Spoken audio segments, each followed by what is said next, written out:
रसूल अकरम नूर मुजस्सम शाह बनी आदम शाफ़े उमम सल्लल्लाहु अलैहि वसल्लम जो शाबानुल मुअज़्ज़म जे बारे में फ़रमान मुकर्रम आहे।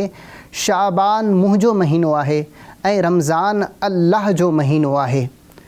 वाक़ई प्यारा इस्लामी भाइरो, अल्लाह तबारक व तआला जे आख़िरी नबी सल्लल्लाहु अलैहि वसल्लम जो को फ़रमायो यानी शाबान मुंह जो महीनो आहे त शाबान जे महीने जी फ़ज़ीलत जे लाइ इहो काफ़ी आहे।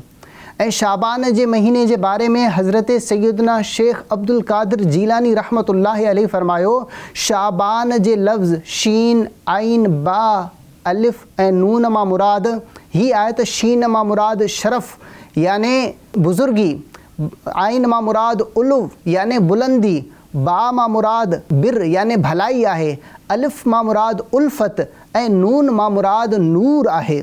अल्लाह तबारक व तआला पंहिंजे ॿाननि खे हिन महीने जे अंदरि इहे शयूं अता फ़रमाईंदो आहे।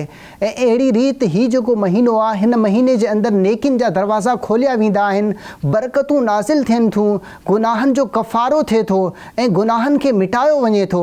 हुज़ूर अलैहि सलातो वसलाम ते दुरूद पाक पढ़ण जो ही महीनो आहे। हिन महीने में हुज़ूर अलैहि सलातो वसलाम जी ज़ाते अक़दस ते कसरत सां दुरूद पाक पढ़िया वेंदा आहिनि, छो त हिन महीने के आशिकाने रसूल माह दुरूद भी चवन था। अल्लाह पाक असांखे दुरूद पाक पढ़ण जी तौफ़ीक़ अता फ़रमाए।